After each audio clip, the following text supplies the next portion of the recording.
In my daily life, I was sitting a lot on the computer, so I really enjoyed working analog, just taking the paint and putting them on paper. My name is Claudia and I am an architect, originally from Spain, but now based in Basel. I work full-time as an architect in an architecture office, and in my after hours, I do illustration. In this lesson, we're going to apply the texture layer. We're going to apply mostly crayons and Posca pens, creating different patterns and textures on top of the base colors that we have already laid down. So let's start, for example, using this red crayon.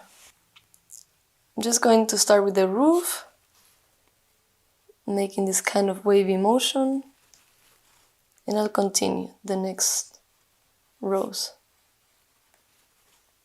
That's very nice. Now I want to add some texture to the rocks, so I'm just going to use this kind of pattern, little lines, and I will add it to all of them.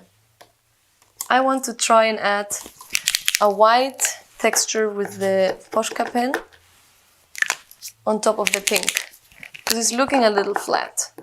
So let's just do the same kind of pattern here.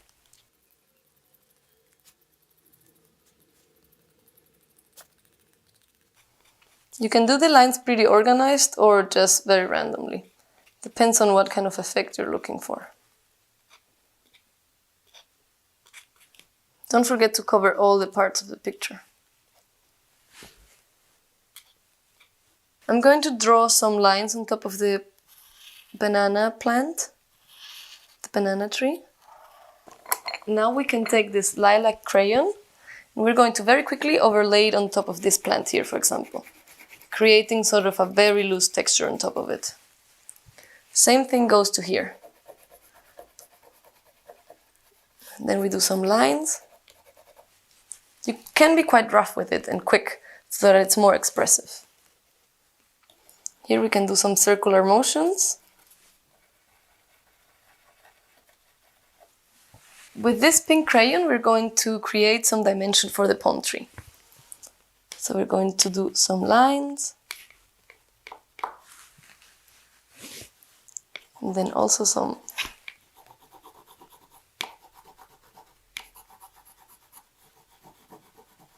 and now if you want to create a little bit of shadow, we can overlay these two colors together. So from here, just like that. I would like to introduce a little bit of blue to bring a little bit more the focal point towards the middle of the house. I'll just do some very thick lines like we've been using on the stones and on the background. And I'll paint the tree and this little vase.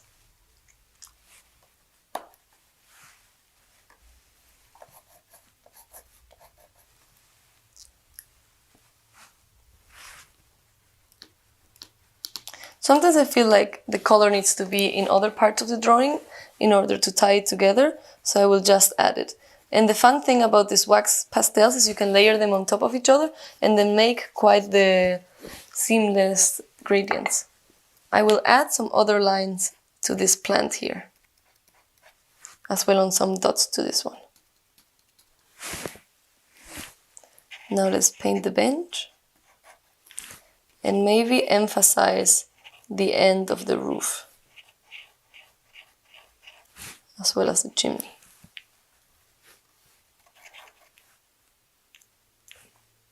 And our little lamp. I am not sure about adding some texture to the grass, so I will try it out a little bit on this paper. I think it could be nice to add it sometimes, just on some spaces, for it not to be so plain.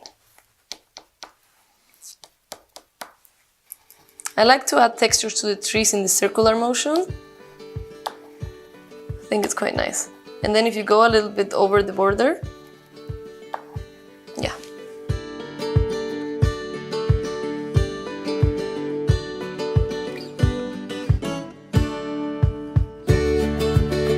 Thanks for watching.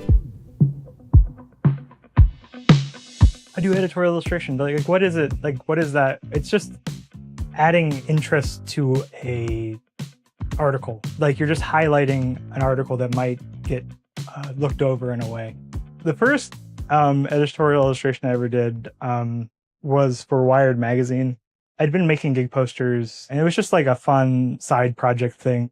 So I have this poster I did for Wilco, and somebody at Wired magazine saw this, and they're like, "Hey, that's really awesome. I love that poster. Do you happen to do editorial illustration?" First time I did this, I didn't really know what I was doing. I just kind of was just doing it. I thought they'd want to see final art for some reason. I thought they'd want to see like finished final illustrations for each step of the phase, when all they really wanted to see was sketches. The article is about design thinking and it solving global problems.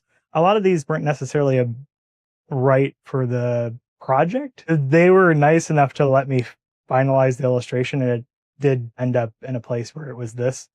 It would have been so much easier if I just sketched, if I just would have taken my time and really tried to solve the problem versus just getting on my computer and being like, I'm going to be awesome and illustrate stuff. And this was the final illustration. It was funny because even though I went through all that rigmarole and stuff, I think the article got killed anyways. So it was kind of a fun learning experience.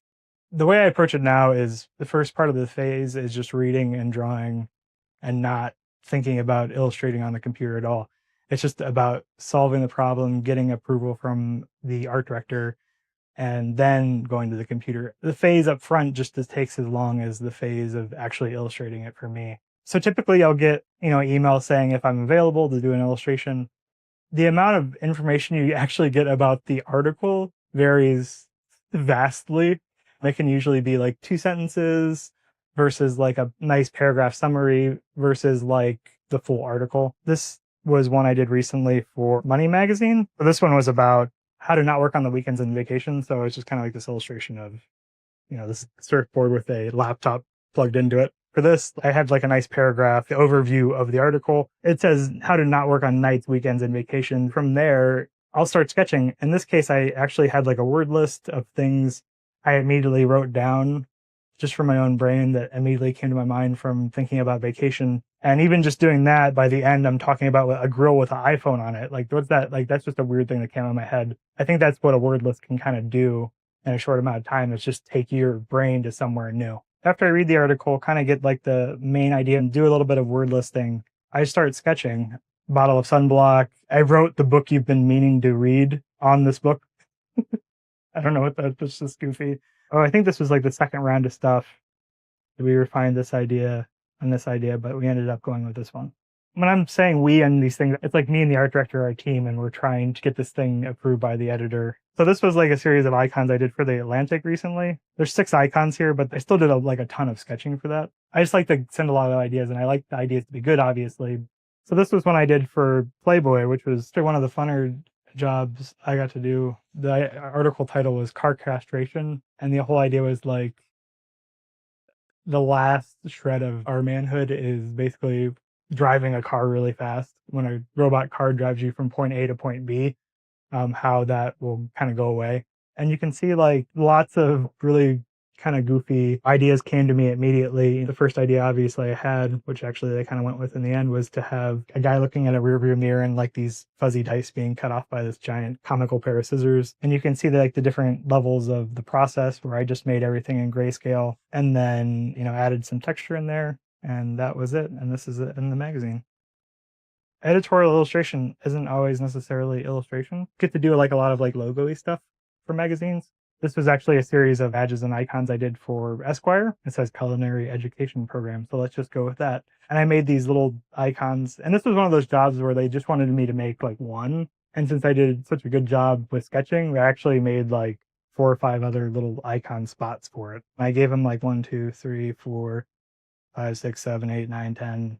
And that's how it ended up being kind of like more of a job. This is a piece I made for Real Simple Magazine about decoding food labels. This was like a nice balance between type and image and balancing illustration with typography. You don't necessarily have to use the words, but it can make it a lot funner if you do.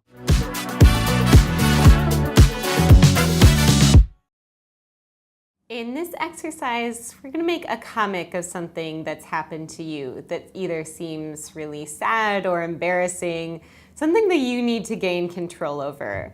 This is something I do almost every day to process what I'm going through, and I find it really empowering. When I was going through grief and heartache, and then I got this call that I also had cancerous cells that needed to be removed, I felt like all I could do was laugh at that moment. Like, of course I'm gonna keep having this stuff happen to me.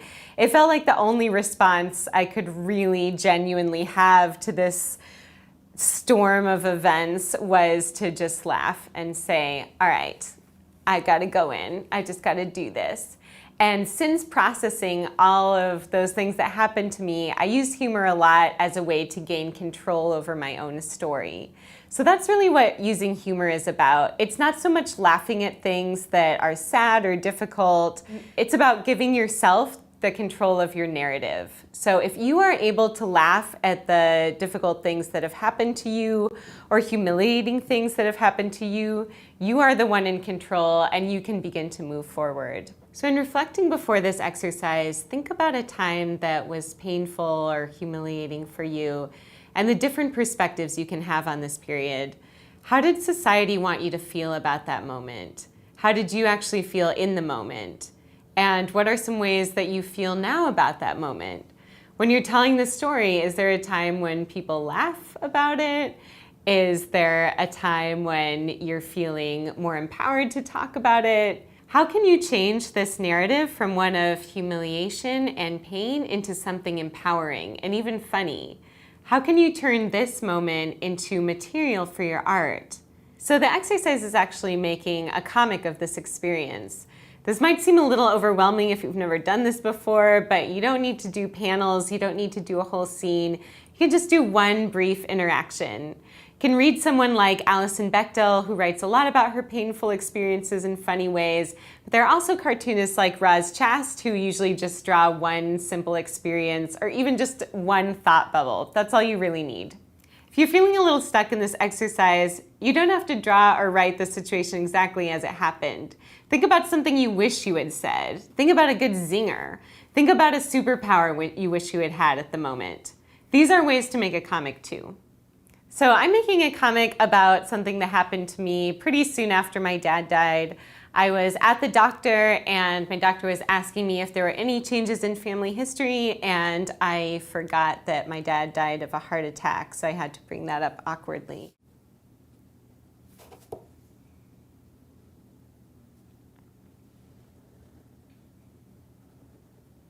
I feel like a lot of humiliating experiences happen while you're wearing a doctor's gown, so that might be a good place to begin if you're having trouble.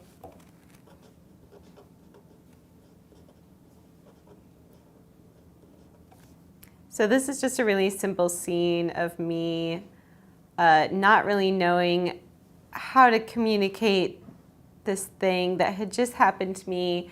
So the doctor for a checkup, and the doctor said, any changes in medical history? And I always just say no. And so I said, no, oh yeah, my dad had a heart attack. And she said, oh, how's he doing now? Is he okay? And I was just like, not really. And that was a moment that felt really awkward to me, but as I was telling it, it made me laugh. And it was the first time I had laughed in quite a long time. So a lot of these things, they might not feel funny or interesting in the moment, and then as you're telling the story later on, even just writing about it in your journal, you can get a different perspective on it that might actually turn it into a story. This was my approach to this particular situation. This one actually led into an essay that I wrote later, so this exercise can be a great jumping off point for more creativity in the future. Hi, I'm Sharon Stevens and I am an artist and author specialising in watercolour illustration and modern calligraphy. I love creating for joy and relaxation, and my mission is to help you make art a relaxing and fun part of your life as well. Pansies are a lovely, uniquely recognisable flower with 5 rounded petals. There are 3 petals that sit next to each other, at the bottom and then 2 slightly larger petals overlapping at the top. They can be a single colour, have lines coming from the centre, or have a bold dark centre. Okay, so for our front view, we'll start just by marking out where the centre is with a small circle. And then we're going to draw in the bottom petal, which kind of comes out to the side slightly and then curves down, comes around, dips in, and then comes back up.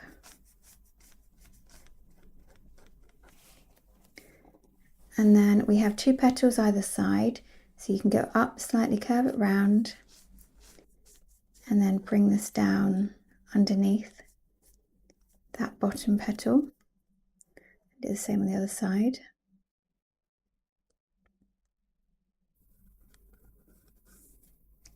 And then for the top 2 petals, they're going to sit slightly above this circle. They're going to be a bit bigger. So for the first one, we'll start over at the top of the left petal, and you can do this either side. You can also kind of trace your pencil along or add this in roughly from the centre, just to make sure you're getting the shape right. So I'm bringing this up and round and then down. That's going to come in there. And then another one that's going to sit behind this. So again, bring this round.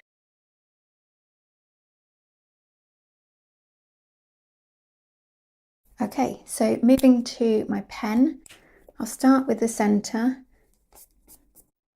So again, we can keep this as a small circle, or we can do these kind of teardroppy shapes over the top and then add in that semicircle underneath. Now we can go over these lines, making them a little bit more wobbly, a little bit more organic, which will help give the illusion that this petal is really delicate.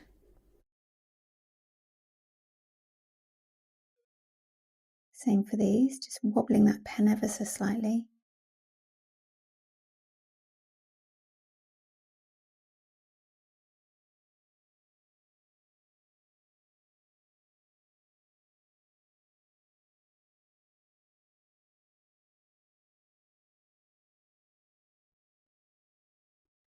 Okay, so now we have our 5 petals drawn in. Let's do the stem, coming down from that centre.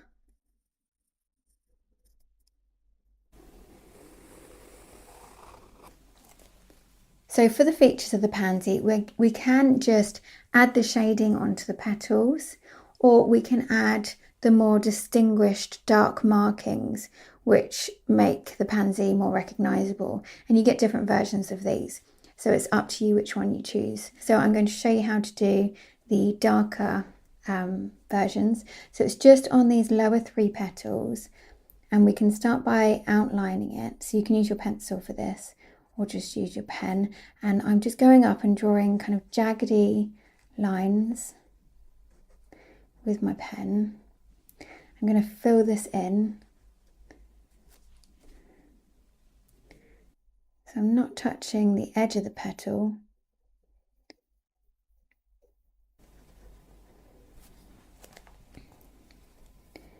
And then I'm going to do this on the lower petal as well. Bringing it up, the V shape.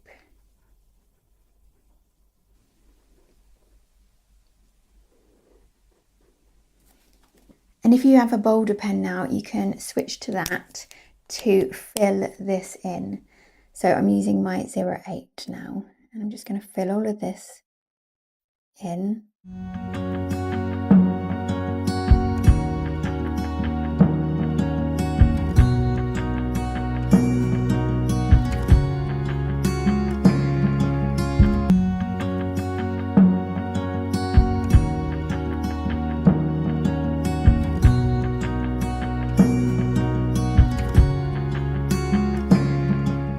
So now that's filled in, I'm going to switch to my 005 to add some shading.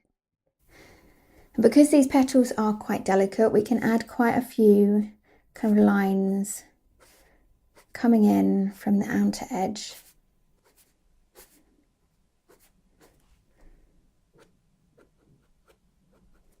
And then also from the center, so going through that black area.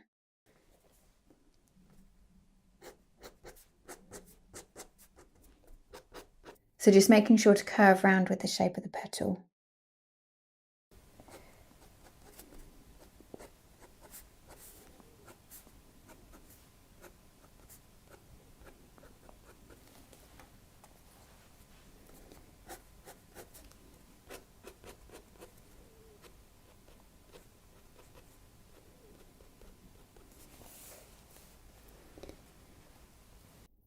And then for this petal which is sitting behind, we can add a bit of darker shading in this area, which is going to push that back, make it look like it's sitting behind a little bit more.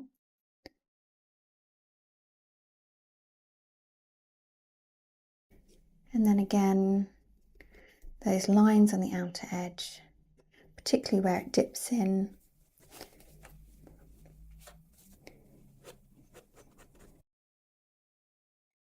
And the same with this one. Okay, and then for the stem, add the shading underneath, bring it down, and then carry on the left side. Okay, and that is our front view complete of the pansy.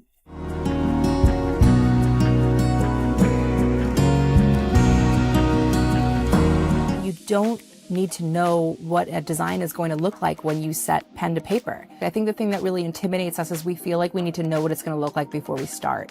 But it's really just about walking through a process and letting the design emerge as you work. Hi, my name's Jessica Hish, and I'm a lettering artist, illustrator, and author from San Francisco, California. In this class, we're going to be designing book covers together and learning so much more along the way. So throughout this class, what we're going to do is sort of talk through a lot of these early stages of working on a book cover design. We're going to start with research and talk about why it's important to actually read the content. Oh, hello. We're going to move on to brainstorming, sort of like figuring out all the different concepts that you can cull from it. Then we're going to talk about sketching layout and dealing with complex typographical hierarchies. By the very end of this class, what we're going to have is just really good color sketches of different directions that you could take a cover, and these would be fully presentable to a client. Choose a book cover or a book that you really want to redo the cover of, whether it's one of your favorite books or a favorite book of a friend or family member, and we're going to work to redo that cover. I think one of the best things that you can do is choose a cover that doesn't already have a very typographical or highly lettered cover, and think about making the typographical version of that book. I'm really excited to have you guys here with me today, so let's get started on our project.